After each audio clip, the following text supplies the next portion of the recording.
دنیا میں زمین پر اللہ تعالیٰ کا جو گھر تعمیر کیا گیا، بیت اللہ جس کو ہم خانہ کعبہ بھی کہتے ہیں، تو یہ کس جگہ پر تعمیر کیا گیا اور سب سے پہلے بیت اللہ کی تعمیر کس نے کی؟ تو اس کے بارے میں یہ آتا ہے کہ جب سے اللہ تعالیٰ نے زمین اور آسمان کو پیدا فرمایا تو اللہ رب العزت نے بیت اللہ کی جگہ کو متعین کر دیا اور اس جگہ کو امن والی جگہ بنایا۔ لیکن حضرت آدم علیہ السلام سے حضرت ابراہیم علیہ السلام تک بیت اللہ کی عمارت تعمیر ہوئی تھی، عمارت بنائی گئی تھی یا نہیں، تو اس کے بارے میں کوئی خاص وضاحت نہیں ہے۔ بعض لوگ یہ کہتے ہیں کہ حضرت ابراہیم علیہ السلام سے پہلے بھی یہاں بیت اللہ کی عمارت بنائی گئی تھی، لیکن پھر طوفان نوح میں وہ بنیادیں اور عمارت جو تھی وہ گر گئی تھی اور اس کی بنیادیں مٹ گئی تھی، تو اللہ تعالیٰ نے حضرت ابراہیم علیہ السلام سے دوبارہ وہ تعمیر کروائی۔ لیکن عام روایات سے جو پتہ چلتا ہے وہ یہ ہے کہ حضرت ابراہیم علیہ السلام سے پہلے بیت اللہ کی تعمیر نہیں کی گئی تھی، لیکن یہ جگہ موجود تھی اور یہاں صرف ریت کا ایک اونچا ٹیلہ تھا اور یہ ایک خشک وادی تھی، اور یہ جگہ پہلے سے ہی متعین تو ہو چکی تھی کہ یہاں اللہ کا گھر تعمیر ہوگا، لیکن باقاعدہ عمارت یہاں نہیں بنائی گئی تھی۔ یہ بیت اللہ کس جگہ پر ہے؟ تو اللہ تعالیٰ نے آسمانوں پر فرشتوں کے لیے عبادت گاہیں بنائی ہیں جس کو بیت المعمور کہتے ہیں، اور فرماتے ہیں کہ ہر آسمان پر فرشتوں کے لیے اللہ رب العزت نے بیت المعمور بنایا ہے، عبادت گاہ بنائی ہے، اور ہر آسمان کے فرشتے اس کے گرد چکر لگاتے ہیں اور وہاں اللہ کی عبادت کرتے ہیں۔ تو بالکل اسی کی سیدھ میں بیت المعمور کے نیچے زمین پر اللہ تعالیٰ نے بیت اللہ کی جگہ کو متعین فرمایا، اور اسی جگہ پر حضرت ابراہیم علیہ السلام کو وحی کے ذریعے بتایا گیا، ان کے نشانات اور بنیادوں کی جگہ بتائی گئی، یہاں پر بیت اللہ کی تعمیر کی جائے۔ حضرت ابراہیم علیہ السلام نے اسی وجہ سے اپنے بیوی اور بچے کو اس وادی میں لا کر چھوڑ دیا تھا۔ حالانکہ اگر دیکھا جائے کہ اس وادی میں اس وقت نہ تو زندگی کے کوئی آثار تھے، نہ وہاں پانی موجود تھا، نہ کوئی فصل تھی، نہ پھل موجود تھے، نہ کھانے پینے کی کوئی چیز تھی، نہ کوئی انسان اور جانور وہاں رہتا تھا۔ ظاہری بات ہے جہاں پانی نہیں ہوگا وہاں فصلیں نہیں ہوں گی، پھل نہیں ہوں گے، اور وہاں انسانوں اور جانوروں کے لیے رہنا مشکل ہو جائے گا۔ تو وہ ایک سنگلاخ وادی تھی، صحرا تھا، خشک پہاڑ تھے، وہاں کوئی بھی انسان آباد نہیں تھا۔ لیکن حضرت ابراہیم علیہ السلام نے اپنے بیوی اور بچے کو یہاں لا کر چھوڑ دیا، تو گویا یہ اس شہر کے آباد ہونے کا آغاز تھا جس میں اللہ رب العزت نے اپنا گھر بنانا تھا اور جس شہر کو امن کا شہر قرار دیا گیا تھا۔ تو یہ حضرت ابراہیم علیہ السلام سے اس کا آغاز ہوا۔ حضرت ابراہیم علیہ السلام نے اپنے بیٹے حضرت اسماعیل علیہ السلام کے ساتھ مل کر بیت اللہ کی تعمیر شروع کی۔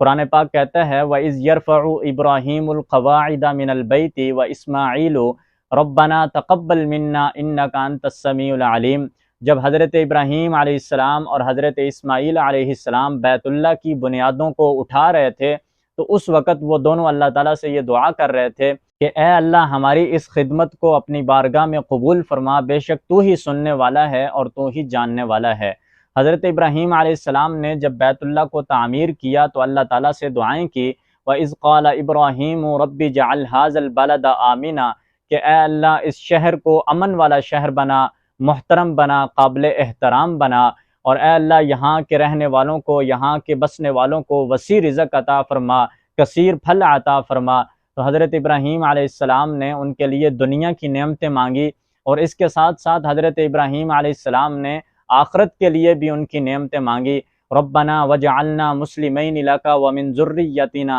اے اللہ مجھے اور میری اولاد کو اپنا فرما بردار بنا، اور ساتھ یہ بھی دعا کی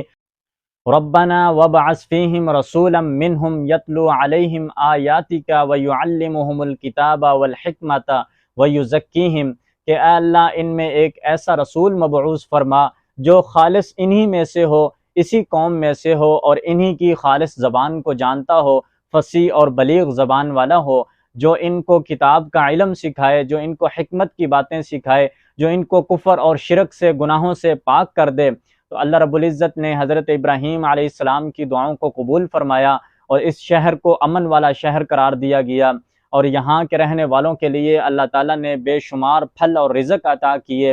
اور ان کی آخرت کے لیے اللہ تعالیٰ نے یہاں ایک ایسا رسول بھی مبعوث فرمایا، اور وہ رسول جناب نبی کریم صلی اللہ علیہ وسلم حضرت محمد صلی اللہ علیہ وسلم ہیں۔ اور نبی کریم صلی اللہ علیہ وسلم خود فرمایا کرتے تھے کہ میں اپنے دادا ابراہیم کی دعا کا ثمرہ ہوں، یعنی میرے لیے اللہ تعالیٰ سے حضرت ابراہیم علیہ السلام نے یہ دعا کی تھی کہ اللہ یہاں ایک ایسا رسول مبعوث فرما جو تیرے کتاب کا علم لوگوں کو سکھائے اور حکمت کی باتیں سکھائے، ان کو ہدایت کی طرف بلائے۔ تو ان کی دعا کے نتیجے میں اللہ تعالیٰ نے مجھے یہاں مبعوث فرمایا ہے،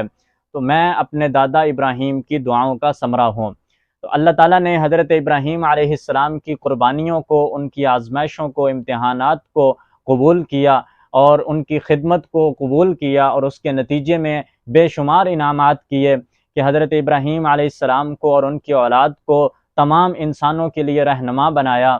اور حضرت ابراہیم علیہ السلام کو تمام رہنماؤں کا سردار بنایا، یعنی وہ تمام انبیاء کے جد امجد بھی ہیں جو ان کے بعد انبیاء دنیا میں تشریف لائے۔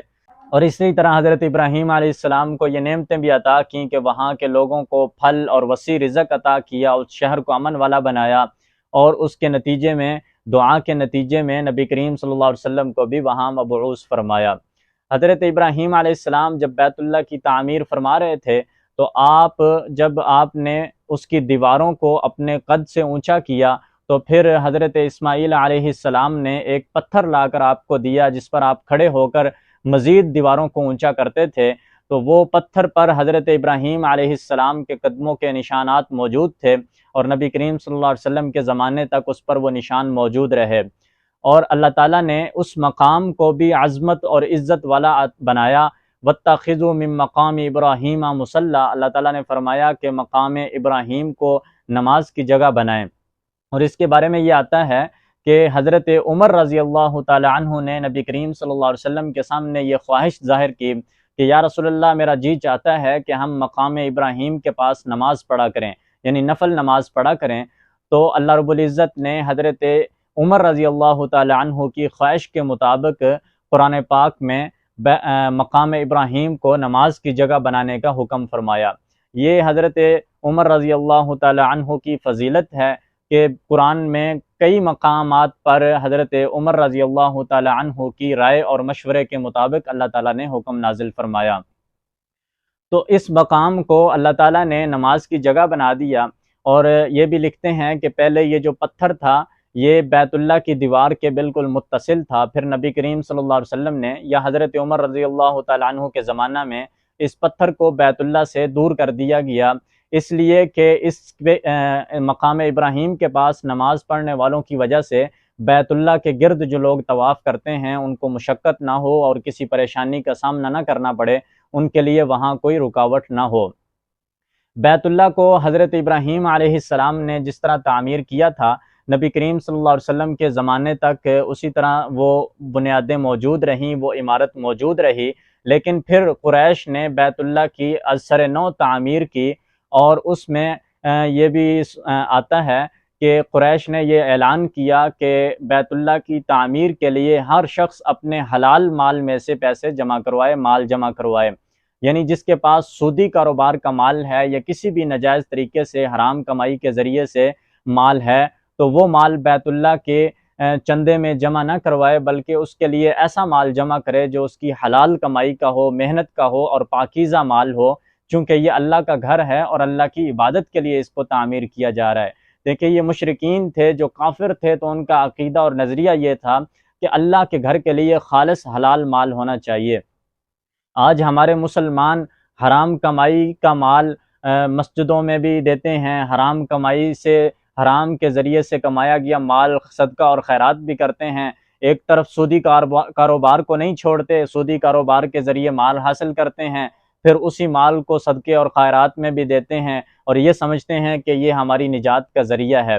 تو یہ جو مال ہے ہی حرام، تو اللہ کی بارگاہ میں وہ مال کیسے قبول ہوگا جو نجائز اور حرام طریقے سے کمایا گیا ہے؟ تو قریش نے بیت اللہ کی جو تعمیر کی، ان کے پاس جو حلال مال جمع ہوا تھا وہ اس مال سے وہاں تک بیت اللہ کی تعمیر نہ کر سکے جو حضرت ابراہیم علیہ السلام نے کی تھی، اور اس کا ایک حصہ ان کی دیوار سے باہر رہ گیا۔ یعنی اب بھی وہ جو عمارت موجود ہے اس میں ہم یہ دیکھتے ہیں کہ بیت اللہ کے ساتھ ایک ٹکڑا ہے جس کو حتیم کہتے ہیں، تو یہ حتیم اب بیت اللہ کی دیوار سے باہر ہے۔ تو قریش نے جو دیواریں بنائی تھی، بیت اللہ کی عمارت بنائی تھی، اس سے حتیم کا ٹکڑا باہر رہ گیا تھا، چونکہ ان کے پاس حلال مال ہی اتنا تھا جس سے انہوں نے بیت اللہ کی تعمیر کی تھی۔ پھر نبی کریم صلی اللہ علیہ وسلم نے ایک دن حضرت عائشہ صدیقہ رضی اللہ تعالی عنہا سے فرمایا، میرا جی چاہتا ہے کہ میں بیت اللہ کو اسی بنیاد پر تعمیر کروں جس پر حضرت ابراہیم علیہ السلام نے بنایا تھا، لیکن اگر آپ کی یہ قوم کے لوگ نئے نئے مسلمان نہ ہوئے ہوتے، نئے نئے شرک سے توبہ کر کے نہ آئے ہوتے، تو میں اس کو انہی بنیادوں پر بناتا۔ اب چونکہ اس بات کا خطرہ ہے کہ یہ لوگ یہ سمجھیں گے کہ یہ کیسا نبی ہے کہ جو ہر وقت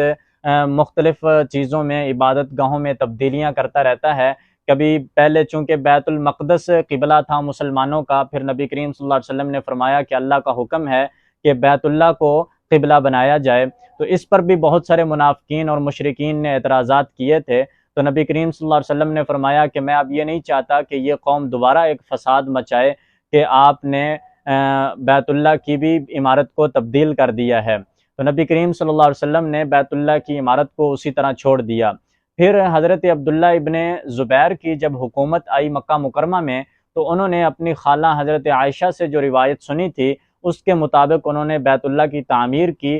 جو حضرت ابراہیم علیہ السلام کی عمارت تھی، اسی کے مطابق انہوں نے بھی بیت اللہ کی عمارت کو بنایا۔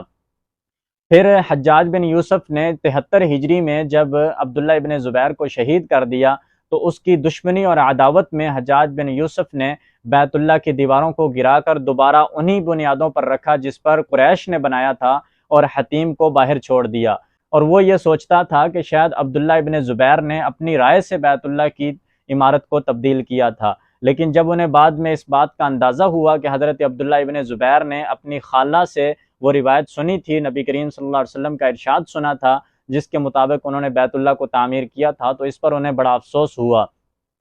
پھر خلیفہ منصور کے بیٹے خلیفہ مہدی نے حضرت امام مالک رحمہ اللہ سے یہ مشورہ کیا کہ میں یہ چاہتا ہوں کہ بیت اللہ کو انہی بنیادوں پر تعمیر کیا جائے جس کے بارے میں نبی کریم صلی اللہ علیہ وسلم نے ارشاد فرمایا ہے، اور آپ نے یہ خواہش ظاہر کی تھی کہ میں چاہتا ہوں کہ اپنے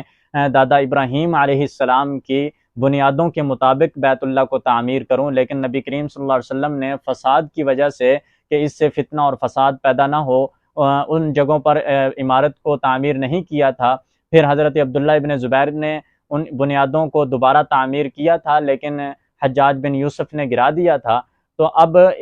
خلیفہ مہدی نے حضرت امام مالک رحمہ اللہ سے اس کے بارے میں مشورہ طلب کیا، تو حضرت امام مالک رحمہ اللہ نے فرمایا کہ اب جو عمارت موجود ہے اسے وہیں چھوڑ دیں، ورنہ یہ آنے والے تمام بادشاہوں کے لیے ایک کھیل اور تماشا بن جائے گا کہ جو بھی بادشاہ آئے گا وہ بیت اللہ کی عمارت میں تبدیلیاں کرنا شروع کر دے گا۔ تو اب بہتر یہی ہے کہ جس پر اب تعمیر اور عمارت موجود ہے انہی بنیادوں پر ہی یہ قائم رہے۔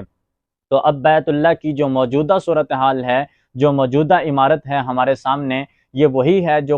جس پر قریش نے تعمیر کیا تھا، اور جس پر پھر دوبارہ حجاج بن یوسف نے بنایا تھا، اور اس میں حتیم کا جو حصہ ہے وہ اب تک باہر ہے۔ تو اللہ رب العزت نے حضرت ابراہیم علیہ السلام کو جب آزمائشوں سے گزارا اور ان کے امتحانات لیے، ابراہیم علیہ السلام امتحانوں میں پاس ہو گیا، تو اللہ تعالیٰ نے ان کو یہ سعادت دی کہ انہوں نے اللہ کا گھر زمین پر پہلا جو قبلہ ہے بیت اللہ ہے، اللہ کا پہلا گھر ہے، پہلی مسجد ہے، اس کو تعمیر کیا لوگوں کو عبادت کے لیے۔ اور حضرت ابراہیم علیہ السلام نے دعا کی کہ اللہ اس کی محبت لوگوں کے دلوں میں ڈال دے، اور آج ہم دیکھتے ہیں کہ پوری دنیا سے انسان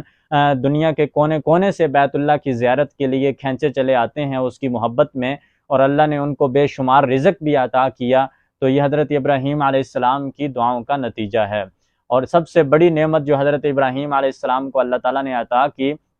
کہ آپ کی اولاد میں ایسا نبی مبعوث فرمایا کہ جو قیامت تک آنے والے تمام انسانوں کے لیے رحمت بن کر آیا اور ہدایت کا ذریعہ بن کر آیا، اور اس کی حکومت اور اس کی سلطنت اور اس کی نبوت تمام زمانوں میں، تمام قوموں میں، تمام زبان کے لوگوں میں، اور قیامت تک آنے والے تمام انسانوں کے لیے باقی رہے گی۔